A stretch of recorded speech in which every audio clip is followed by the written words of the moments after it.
Hello मेरे प्यारे छात्रों, आप सबों का एक बार फिर से स्वागत है। और आज की इस वीडियो में बहुत ही इंपॉर्टेंट टॉपिक लेकर मैं हाजिर हुआ हूं। और आज के इस टॉपिक में हम लोग बात करेंगे उप सहसंयोजन यौगिक के नोमेनक्लेचर की, नामकरण की। नोमेनक्लेचर ऑफ कोऑर्डिनेशन कंपाउंड, उप सहसंयोजन यौगिकों का नामकरण। ये बहुत इंपॉर्टेंट टॉपिक है क्योंकि इससे आप एकदम श्योर रहिए 2 से 3 नंबर का क्वेश्चन, 2 से 3 अंकों का क्वेश्चन बिहार बोर्ड केमिस्ट्री में पूछता ही पूछता है। तो बोर्ड के एग्जाम से ये स्पेशल है। अदर बोर्ड की अगर बात करें तो वहां भी ये जरूर आता होगा। अब आगे बढ़ते हैं इससे। तो इसको देखने के बाद आपको काफी कुछ क्लियर हो जाएगा। आपका 2 से 3 नंबर केमिस्ट्री में तो पक्का हो जाएगा। ध्यान से देखिएगा, अच्छे से समझने की कोशिश कीजिएगा। थोड़ा बड़ा टॉपिक है, वीडियो थोड़ा लंबा हो सकता है, पेशेंस के साथ अंत तक देखिएगा। आगे आते हैं। देखिए, ये जो कोऑर्डिनेशन कंपाउंड या जो कॉम्प्लेक्स कंपाउंड होता है या जो कॉम्प्लेक्स साल्ट होता है, उसकी बनावट, उसकी संरचना, उसके फॉर्मूला की कुछ ऐसी होती है। उसके फॉर्मूला में आप देखिएगा, जब भी किसी यौगिक में या किसी कंपाउंड में ऐसा कोष्ठ देखिएगा तो आप समझ जाइएगा कि वो एक कॉम्प्लेक्स कंपाउंड है। अब इसको समझिए थोड़ा अच्छे से। ये जो कॉम्प्लेक्स कंपाउंड है, इसके कुछ पार्ट्स होते हैं। पार्ट्स को जब तक आप नहीं जानिएगा, आप नोमेनक्लेचर क्या खा कीजिएगा। तो नोमेनक्लेचर करने के लिए आपको जानना चाहिए। सबसे पहले ये जो कोष्ठ वाला जो आप पार्ट देख रहे हैं, जहां ये कोष्ठ लगा हुआ है, बड़ी कोष्ठ, इस पूरे बड़ी कोष्ठ वाले पार्ट को हम लोग जो है उप सहसंयोजन मंडल या कोऑर्डिनेशन स्फीयर कहते हैं।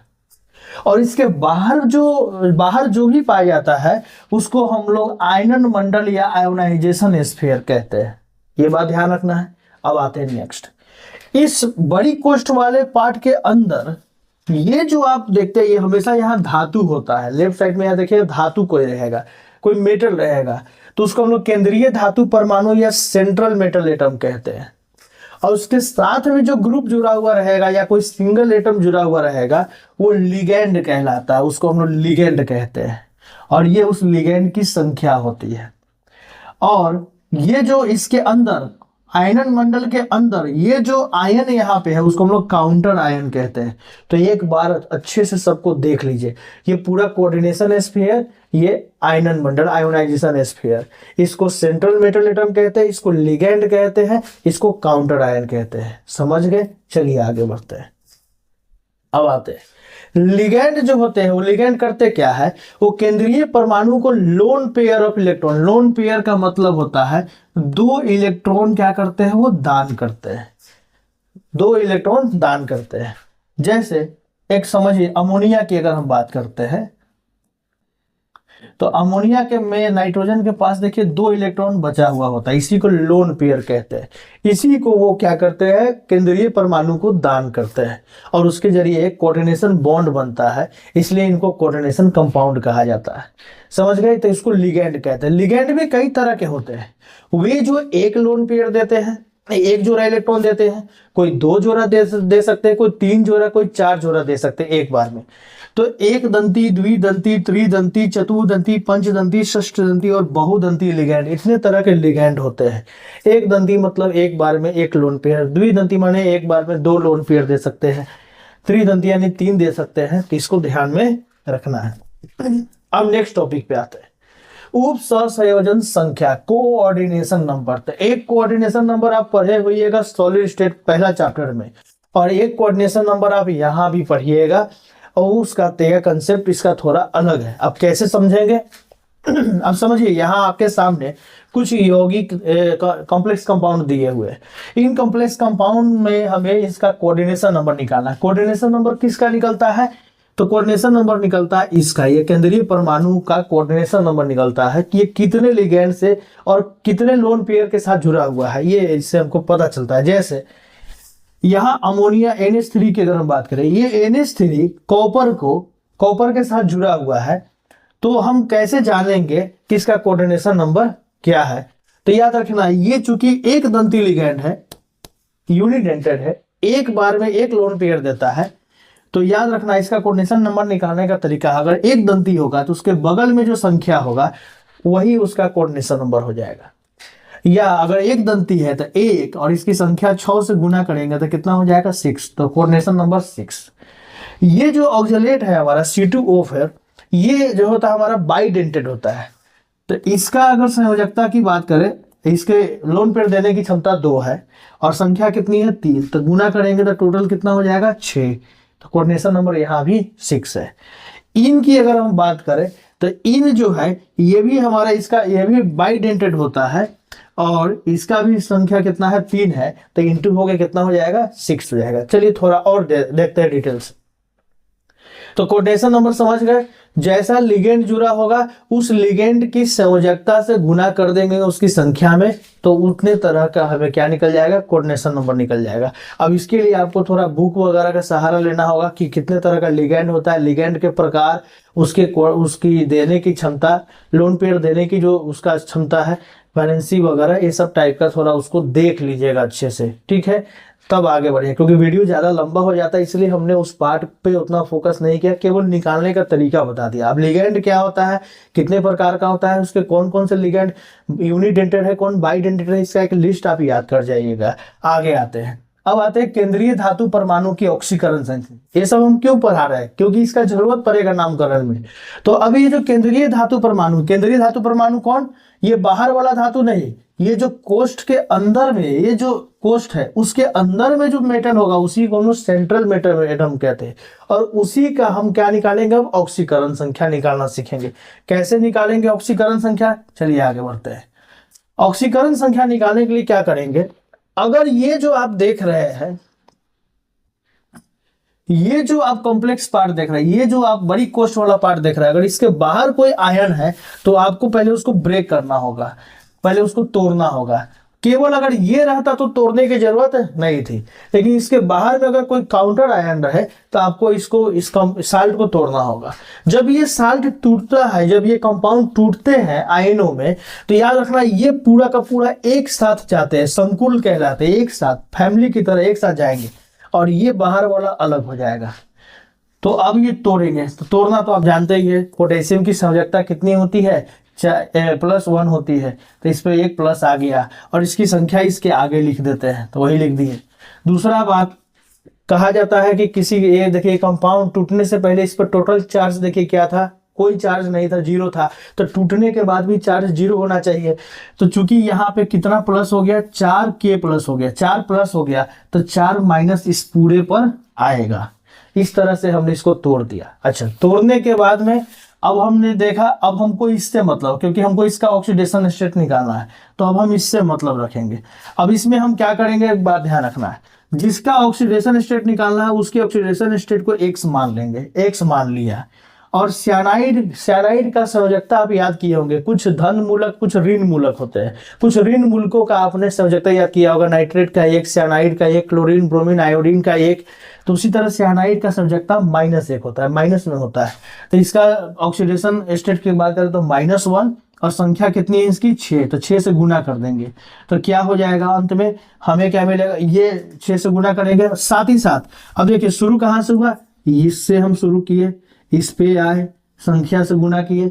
अब जैसे हम इससे बाहर जाने वाले होंगे, अब जैसे ये पूरा अंदर का मामला निपट जाएगा, जैसे हम इस पावर पे जाएंगे तो हम बराबर लगा देंगे, क्योंकि इसके अंदर का जो टोटल कैलकुलेशन करके आएगा इसके पावर के बराबर होता है, तो पावर के बराबर कर देंगे।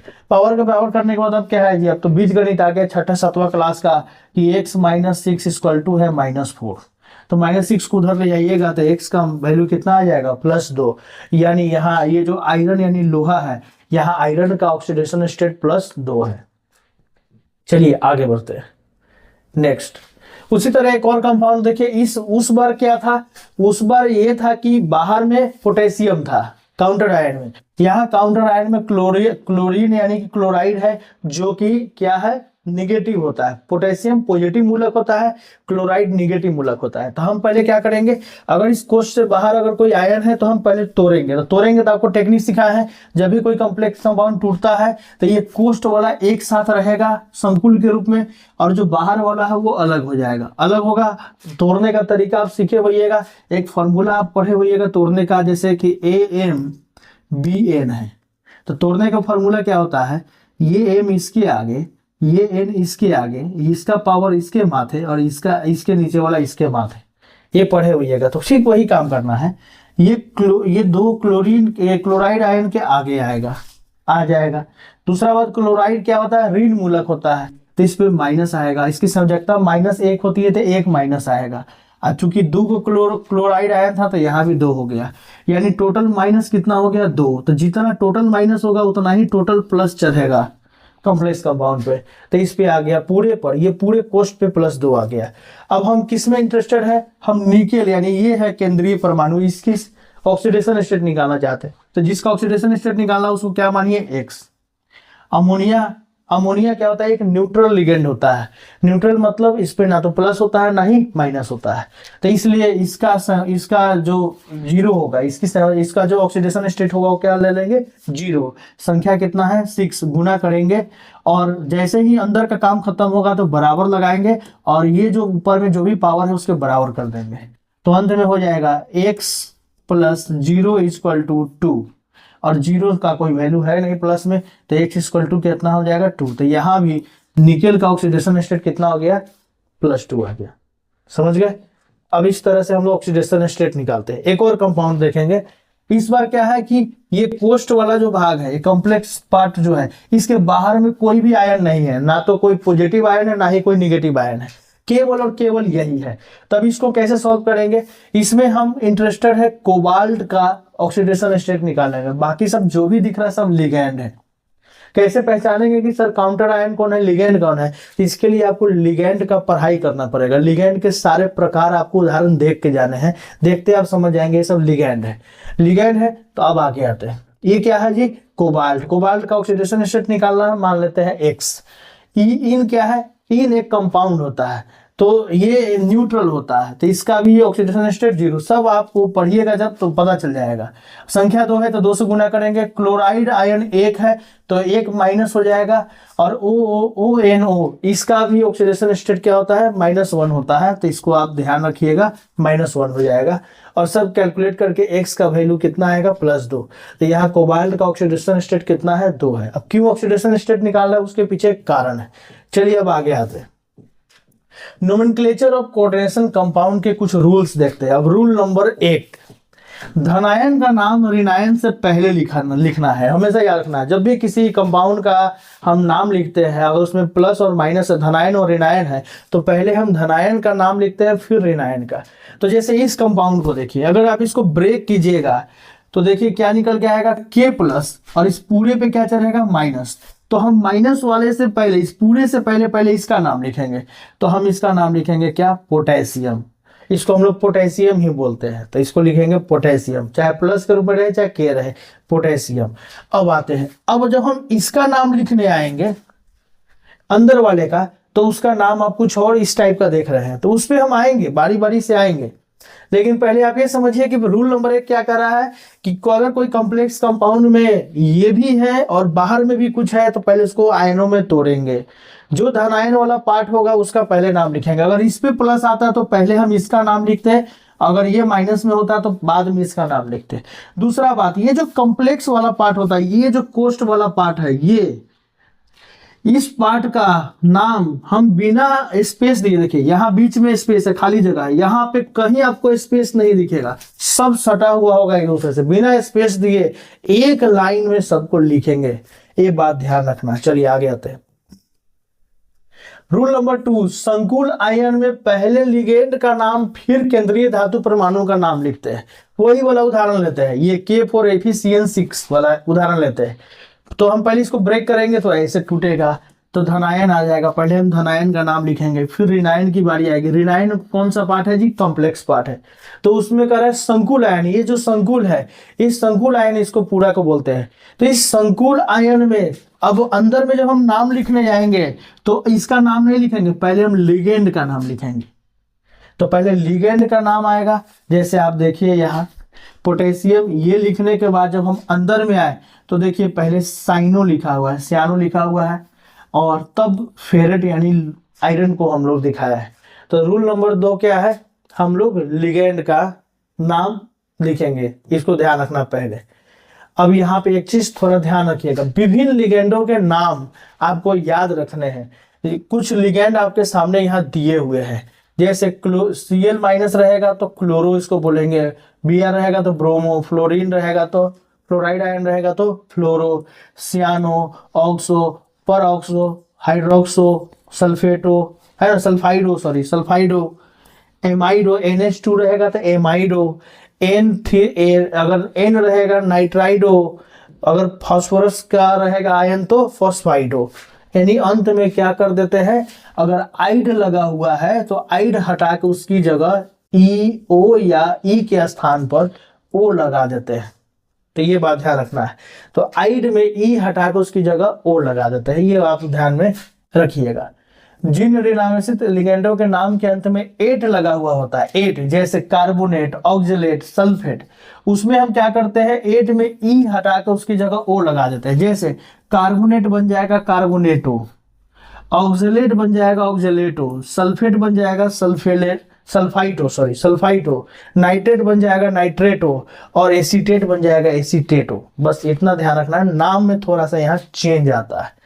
और ये सब लिगेंड जो भी है उस पर माइनस चार्ज है, इस पर भी माइनस चार्ज है, ये भी थोड़ा ध्यान में रखिएगा। अब आगे आते हैं नेक्स्ट, देखिए कुछ और तरह के भी लिगेंड होते हैं।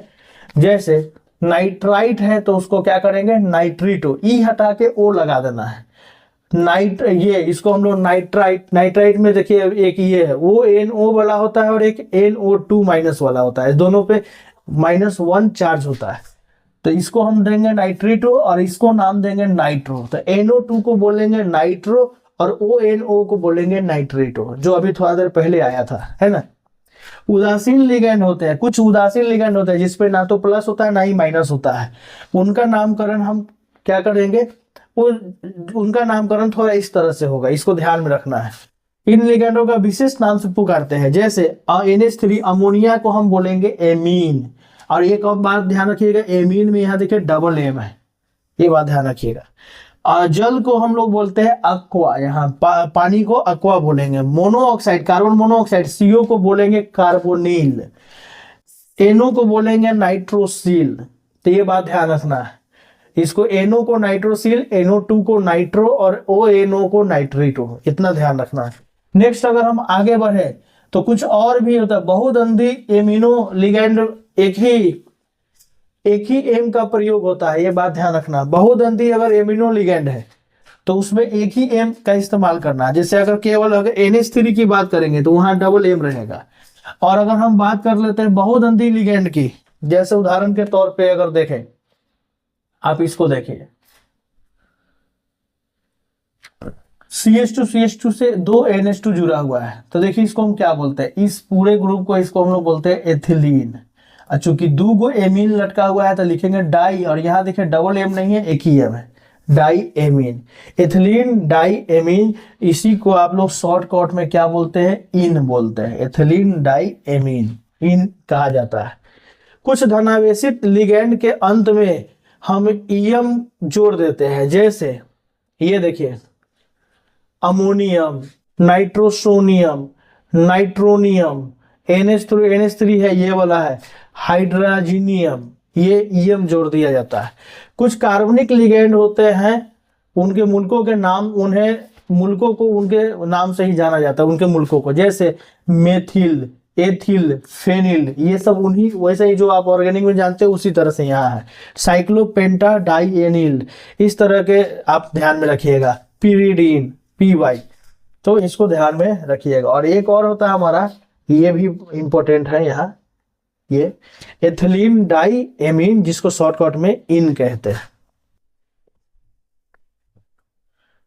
अब आते हैं नेक्स्ट, रूल नंबर 4, यदि संकुल आयन में एक से अधिक लिगेंड हो तो उन्हें अंग्रेजी के अल्फाबेट के अनुसार लिखेंगे। अगर एक से ज्यादा लिगेंड आ जाए तो, जैसे संकुल आयन में देखिए ये एमीन है, नाइट्रो भी है, क्लोरो भी है ना, ये तो खैर बाहर का वो काउंटर आयन है, तो 3 यहाँ पे लिगेंड है, तो उसमें ABCD के अनुसार हम लोग उसका नामकरण करेंगे। ये क्या है, एमीन है, ये नाइट्रो है, ये क्लोरो है। तो ABCD में पहले A आता है, तो पहले देखिए एमीन का नाम आएगा, फिर क्लोरो आता है, C आता है, C, तो फिर क्लोरो का नाम आया, तब ABCD में N आता है, तब नाइट्रो आया कि नहीं आया।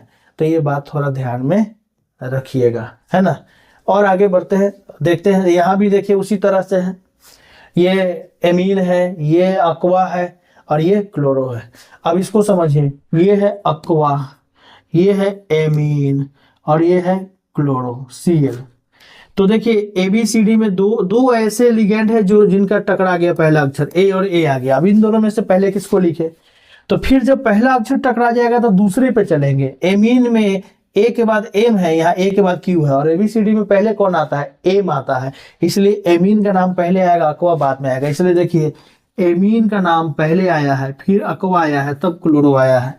ये बात ध्यान में रखिएगा। चलिए आगे बढ़ते हैं। यदि किसी लिगेंड की संख्या एक से अधिक हो अवारय संख्या पे, तो उनकी संख्या निम्नलिखित प्रकार से लिखी जाती है। अगर कोई लिगेंड एक से ज्यादा हो गया, जैसे यहाँ देखिए ये 4 है, इसकी संख्या 4 है, बाकी सब 1-1 है, तो अगर किसी लिगेंड की संख्या अगर एक से ज्यादा हो गई, 4 हो गया, 5 हो गया, 6 हो गया, तो कैसे लिखिएगा, तो 2 के लिए डाई लिखेंगे, 3 के लिए ट्राई लिखेंगे, 4 के लिए टेट्रा लिखेंगे, 5 के लिए पेंटा लिखेंगे। उसी तरह से हम लोग लिखते हैं, 6 के लिए हेक्सा लिखेंगे। ठीक है, जैसे उदाहरण के तौर पे मैं आपके सामने यहाँ रखना चाहूंगा, उदाहरण के तौर पे ये एक कंपाउंड है, कॉम्प्लेक्स कंपाउंड है, इसमें नामकरण करना है।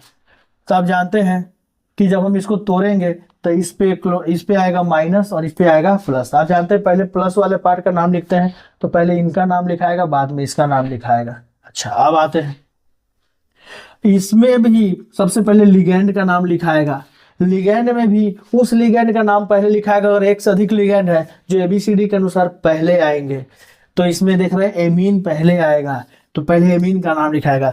फिर एमीन का भी नाम लिखने से पहले, लिगेंड का भी नाम लिखने से पहले उसकी संख्या ध्यान में रखनी है, उसकी संख्या पहले दिखानी है। इसलिए यहाँ देखिए 4 को हम लोग बोलते हैं टेट्रा, NH3 को हम लोग बोलते हैं एमीन। तब उसके बाद ABCD के अनुसार बारी आएगा क्लोरो का, जो कि 1 है तो सीधे क्लोरो लिख देंगे। नाइट्रो भी सिंगल है तो उसको नाइट्रो लिख देंगे। और अंत में तब आएगा ये जो हमारा काउंटर आयन है, ये काउंटर आयन बोल रहा है, ये जो हमारा सेंट्रल मेटल एटम है, परमाणु जो है हमारा केंद्रीय परमाणु, धातु परमाणु, उसका नाम आएगा। उसके बगल में उसका ऑक्सीडेशन स्टेट आएगा, जो अभी हमने आपको निकालना सिखाया था। और अंत में जो बाहर का जो काउंटर आयन है उसका नाम आ जाएगा परक्लोरेट या जो भी है। ये बात ध्यान में रखिएगा। इस तरह से हम लोग नाम लिखते हैं। अब आगे आते हैं। अब नेक्स्ट देखिए, यदि किसी लिगैंड की संख्या एक से अधिक हो तो उसकी संख्या निम्नलिखित प्रकार से लिखी जाती है। वही बात है, उसी को अलग तरीके से थोड़ा लिखाया गया। जैसे एक उदाहरण यहाँ आपके सामने मैं रखना चाहूंगा। जैसे ये उदाहरण देखिए, ये हमारे सामने एक कंपाउंड आ गया। पहले हम इसको तोड़ेंगे, इस संकुल पार्ट को अलग करेंगे, इसको अलग करेंगे। इस पे आएगा प्लस, इस पे आएगा माइनस। पहले इसका नाम लिखेंगे पोटेशियम, लिख दिए, बीच में स्पेस देंगे, काउंटर आयन और इसके बीच में स्पेस देंगे। अब इसके अंदर का जो भी नाम लिखेंगे सब एक सांस में लिख देना है, एक बार में लिख देना है, कोई स्पेस नहीं देना है। अब इसके अंदर जब हम चलेंगे तो इसका नाम सबसे बाद में लिखेंगे, पहले लिगेंड का नाम लिखेंगे। लिगेंड अगर एक है तो कोई बात ही नहीं, एक से ज्यादा है तो बताइए तो ABCD वाला फॉर्मूला आएगा। और अगर एक लिगेंड है तो हम पहले उसकी संख्या देखेंगे। तो पहले लिखेंगे हेक्सा, 6 को हम लोग 6 को हेक्सा बोलते हैं। ये क्या है, सियानाइड है, तो आइड में ई हटा के ओ लगा देंगे, इसको हम क्या लिखेंगे, सियानो कर देंगे। आइड हटा के ओ लगा देंगे, सियानो कर देंगे। और लोहा है तो आयरन है, तो आयरन को हम लोग फेरेट कर देंगे, है ना। फिर अब फेरेट क्यों कर रहे हैं, इसका भी पीछे एक लॉजिक को आगे बताया जाएगा। अब बगल में ऑक्सीडेशन स्टेट लिख देते हैं। नेक्स्ट, रूल नंबर 6, यदि लिगैंड के नाम से पहले से ही डाई ट्राई टेट्रा पहले से ही लगा हुआ लिगैंड में, तो जैसे एथिलीन डाइमीन पहले से ही डाई ट्राई टेट्रा लगा हुआ लिगैंड के नाम में, तो उसके नाम के पहले उनकी संख्या को सूचित करने के लिए, आप मान गए अब एथिलीन डाइमीन भी 2-3 है, एक से अधिक है, तो उसकी संख्या को दिखाने के लिए हम लोग डाई की जगह 20 कर देते हैं, ट्राई की जगह ट्रिस कर देते हैं, टेट्रा की जगह टेट्रा किस कर देते हैं, 5 की जगह पेंटा किस कर देते हैं। तो आदि का प्रयोग किया जाता है और इनका नाम कोष्ठ में बगैर हाइफन के लिखा जाता है। ये बात ध्यान में रखना है। अब जैसे उदाहरण के तौर पे देखिए, अब इसको देखिए COCl2En2। अब देखिए ये जो एथिलीन डाइएमीन है, इसके नाम में ही पहले से डाई लगा हुआ है, डाइएमीन। ये खुद फिर दूगो है, तो दो बार डाई लिखिएगा तो अजीब नहीं लगेगा जी। अब जैसे इसको देखिए, इसका नाम लिखने से पहले हम पहले इसका नाम लिखना पड़ेगा हमें। एथिलीन, ये क्लोरो है ना, ये क्लोरीन है, क्लोराइड आयन है, और ये इन है। तो उस केस में हम क्या करेंगे, सबसे पहले एबीसीडी के अनुसार चलेंगे तो इसका नाम है एथिलीन डाइएमीन और इसका नाम है क्लोरो। तो पहले एबीसीडी के अनुसार पहले सी आएगा, तो पहले हम इसका नाम लिखेंगे, चूंकि 2 संख्या है तो लिखेंगे डाइक्लोरो। अब एथिलीन डाइएमीन भी 2 गो है, तो अब हम ये थोड़ा लिखेंगे डाई इथिलीन डाइएमीन, 2 बार डाई नहीं आएगा। अब हम क्या करेंगे, अगर ऐसा लिगेंड जिसके नाम के अंदर ही डाई लगा हो पहले से, तो हम उसकी संख्या को 2 के लिए 20, 3 के लिए 30 और 4 के लिए टेट्राकिस वगैरह करते हैं। तो यहाँ 2 को हम लोग क्या लिखेंगे, 20 लिखेंगे और तब लिखेंगे कोष्ठ के अंदर एथिलीन डाइएमीन, कोष्ठ लगा देंगे बिना हाइफन के। और अंत में फिर ये अपना जो केंद्रीय परमाणु का नाम, उसका ऑक्सीडेशन संख्या, फिर काउंटर आयन का नाम लिखेंगे और आगे बढ़ जाएंगे। आगे आते हैं नेक्स्ट, रूल नंबर 7, संकुल के नाम का अंत। संकुल के नाम का अंत कैसे करेंगे? संकुल के नाम का अंत संकुल के आयन की प्रकृति पर निर्भर करता है, और आयन की प्रकृति कैसी है उसके हिसाब से। जैसे संकुल ऋणायनिक रहता है, अगर ये जो कोष्ठ वाला पार्ट है अगर इस पर माइनस रहता है तो केंद्रीय धातु परमाणु के अंत में हम 8 लगा देते हैं। जैसे फेरस को फेरेट कर देंगे, कोबाल्ट है तो कोबाल्टेट कर देंगे, ये बात ध्यान में रखना है। तो इसको ध्यान रखना। जैसे यहाँ लोहा है, देखिए यहाँ पहले ये इस पे प्लस आ गया और संकुल पे माइनस आ जाएगा, क्योंकि जब आप इसको तोड़िएगा तो संकुल पे जब माइनस आएगा तो ये जो आयरन है इसका जब हम नाम लिखेंगे तो इसके नाम को देखिए अंत में हम फेरेट कर दे रहे हैं, ये बात ध्यान में रखना है। यदि संकुल धनायनिक है, अगर संकुल पे प्लस आएगा, कब आएगा? जब संकुल के बगल में कोई ऐसा आयन हो जिसपे माइनस हो, तो संकुल पे क्या आएगा? प्लस। जैसे क्लोरीन पे माइनस आता है और इस पूरे पे प्लस आएगा। अब धनायन हो अथवा उदासीन हो, संकुल या तो उदासीन हो या धनायन हो, तो उस केस में नाम में कोई अनुलग्नक नहीं लगाते, नाम में कोई परिवर्तन नहीं। कोबाल्ट है तो कोबाल्टे लिखेंगे, इसमें कोई अंतर नहीं। देखिए कोबाल्ट को कोबाल्ट ही लिखेंगे, अगर पॉजिटिव आ गया या न्यूट्रल आ गया तो ये बात को ध्यान में रखना है। चलिए नेक्स्ट आते हैं।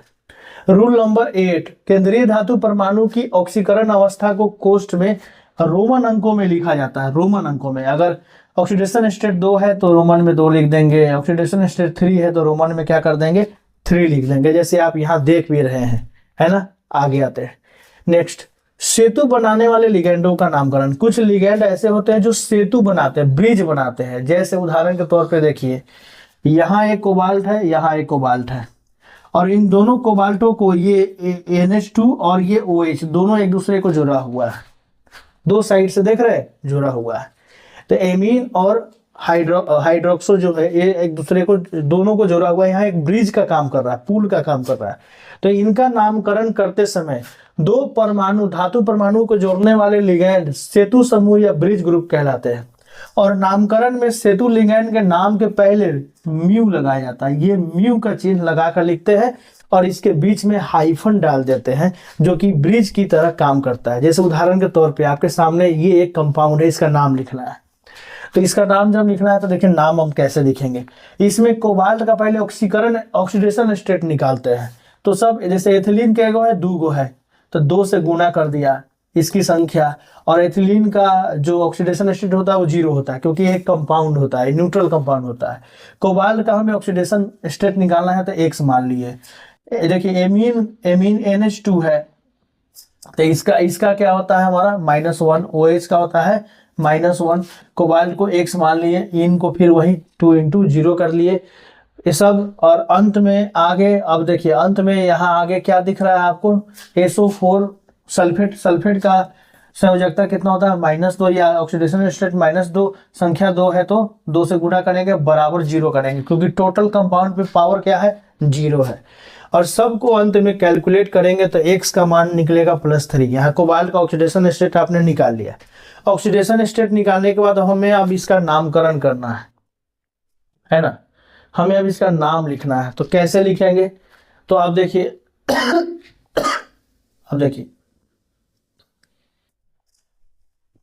ये देखिए, अब चूंकि ये इसमें माइनस आएगा इस आयन पे, तो पूरे पे प्लस आएगा। जब पूरे पे प्लस आएगा तो आपको मालूम है, पहले हम प्लस वाला का नाम लिखते हैं, यानी पहले हम संकुल का नाम लिखेंगे। संकुल में नाम लिखने जब जाएंगे तो धातु परमाणु का नाम बाद में लिखेंगे, पहले लिगेंड्स का नाम लिखेंगे। लिगेंड्स में ये क्या है, एथिलीन डाइमीन, ई से शुरू होता है, हाइड्रोक्सो ए से शुरू होता है, ये एमीन है, ए से शुरू होता है, ये ई से शुरू होता है। तो नाम क्या कहता है, नाम पहले ABCD का, अगर एक से अधिक लिगेंड हो तो नाम कहता है अल्फाबेट के अनुसार आना चाहिए, यानी पहले NH2 का नाम आएगा, है ना। इस तरह से हम लोग लिखेंगे, तो इस तरह से आपको ध्यान में रखना है। तो इसको नाम लिखने के लिए इसका नाम कैसे लिखेंगे, टेट्राकीस एथिलीन डाइमीन। अब देखो, अब इसमें एक काम ये भी ध्यान रखना है, क्यों इसका नाम पहले नहीं आ रहा है, क्योंकि ये स्वतंत्र लिगेंड नहीं है, क्योंकि ये ब्रिज का काम कर रहा है। तो पहले एक बात ध्यान रखिएगा, जो भी लिगेंड स्वतंत्र होगा, सिंगल एक साइड से जुड़ा होगा, पहले उसका नाम लिख दीजिएगा, जो ब्रिज नहीं बनाता होगा। जैसे यहाँ देखिए, इन 2 है और यहाँ भी 2 है, टोटल कितना इन है, 4। पहले से इन में डाई लगा हुआ है, एथिलीन डाइमीन इसको हम लोग बोलते हैं। पहले से डाई लगा है तो इसकी संख्या को दिखाने के लिए 20-30 वाला लगाएंगे, इसलिए इनकी संख्या चूंकि 4 है तो लिखे टेट्राकीस, कोष्ठ में लिख दिए एथिलीन डाइमीन, ये हो गया। अब आते हैं, अब इसको लिखने के बाद अब ब्रिज वाला में आएगा। ब्रिज वाला में आप देखिए, एमाइड की अगर हम बात करते हैं, एमाइड, इसको एमाइड ग्रुप कहते हैं, तो एमाइड का नाम लिखने आएंगे, और ये है हमारा क्या, हाइड्रोक्सो है। तो हाइड्रोक्सो में H आता है, एमाइड में A आता है, तो इन दोनों में अब पहले इसका नाम आएगा। तो हम लोग म्यू लगा के डैश लिखेंगे, म्यू लिखेंगे एमाइडो, उसके बाद फिर लिखेंगे डैश लगाएंगे, म्यू लिखेंगे हाइड्रोक्सो, और चूंकि कै को कोबाल्ट है, 2 कोबाल्ट है, तो लिखेंगे डाई कोबाल्ट 3, और बाहर में क्या है, सल्फेट है, तो लिख देंगे सल्फेट 3। क्यों लिखे कोष्ठ में, क्योंकि इसका ऑक्सीडेशन स्टेट क्या है, 3 है। नाम में सब कुछ छुपा दिया गया है, ठीक है। अब एक बात ध्यान में रखना था, अगर आपका सेंट्रल मेटल एटम 1 से ज्यादा होगा तो उसका भी संख्या बाई डाई ट्राई लगा के लिखना है। यहाँ कोबाल्टेट क्यों नहीं किया गया, क्योंकि यहाँ संकुल पे कौन सा चार्ज आ रहा है, प्लस, तो प्लस चार्ज आएगा तो संकुल का धातु का नाम जस का तस रह जाएगा। और इसी के साथ हमारा ये नोमेनक्लेचर समाप्त। उम्मीद है आपको समझ में आया होगा। अब आप क्वेश्चन उठाइए प्रीवियस ईयर का, बहुत सारे संकुल का नाम उठाइए और धराधर उसको बनाते चले जाइए। Thank you.